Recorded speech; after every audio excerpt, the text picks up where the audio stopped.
There's certain things, like if I said like I moved to Cleveland, you'd be like, oh, okay. I don't know why. And it's so interesting because people in LA, they love everybody. They're like, oh, New York, I love New York. San Francisco, I love San Francisco. You go to San Francisco and you mention LA, you're like, oh God. LA has a weirdness to it that unfortunately, forgive me for saying this, New York lost a while ago. Because New York has become so expensive that like everything here revolves around money. Either having it and feeling entitled, not having it and feeling scared.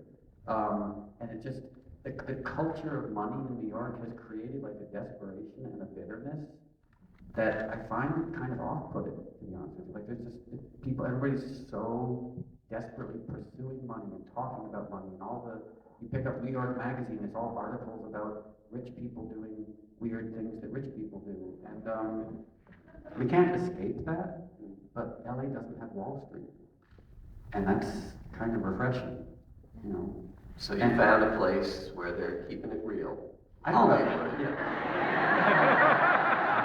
Well, the thing is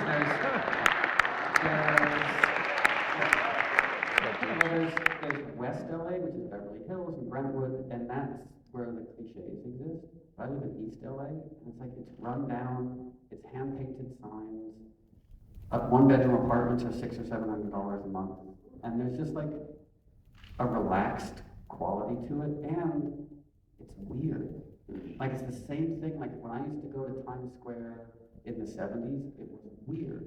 And what I loved about the Lower East Side when I not the word I would have used for it, but okay, I'll go with weird. And unfortunately, I'm hesitant to say this, but like Manhattan especially, there's nothing weird about it anymore. It's just, it's so affluent and safe and comfy. Have you had a chance, have you had time yet? I mean, you're on the road constantly. I don't know how much time you even get to spend at home in LA, but have you had a chance to kind of get into the emerging hip hop scene? You know, King Fantastic, Odd Future. I've only been there for a few months. But the other thing, like the art scene there is really vibrant because rent is so cheap downtown that artists can actually rent big studios.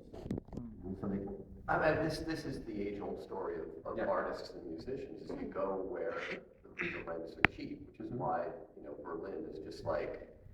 And you couldn't do this record in Berlin. It's 2 a.m. You're not the only one awake. Yeah, the city's just getting up.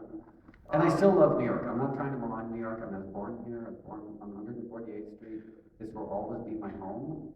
It just, I don't know, I had this realization a few years ago, like it was the middle of winter, I was cold, it was dirty, and really expensive. And like, I could put up with the cold and dirty when it was cheap, and my friends could afford to live here.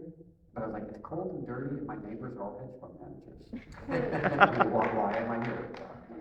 Well, at the risk of kind of romanticizing what were some pretty tough times back in New York in the late 70s, early 80s, Deborah Harry, Blondie, came up with a great line on our show a couple of years ago. We were talking about this exact thing, the lack of affordable, of actually dirt cheap housing for artists in New York. And she said, well, let's compare. Okay, so I apologize for interrupting.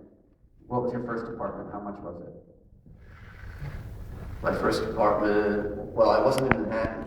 Okay. My first apartment was in Brooklyn. I was on 14th and 3rd. And my first apartment was $165. Bay Ridge. Can I get a clap for Bay Ridge? Wow. So Brooklyn got like this, and Bay Ridge. Go ahead. So mine was 14th and 3rd, mid-80s, $165 a month. Yeah. Deborah Harry's line was, back in those days, real estate was garbage, and garbage was everywhere. Yep. I thought it was just a great line. She just kind of tossed that off. I was like, you're a genius. But that is, I mean, art needs that kind of. Art needs it. That was Mott Street, right? Well, I moved to Mott Street because it was cheap.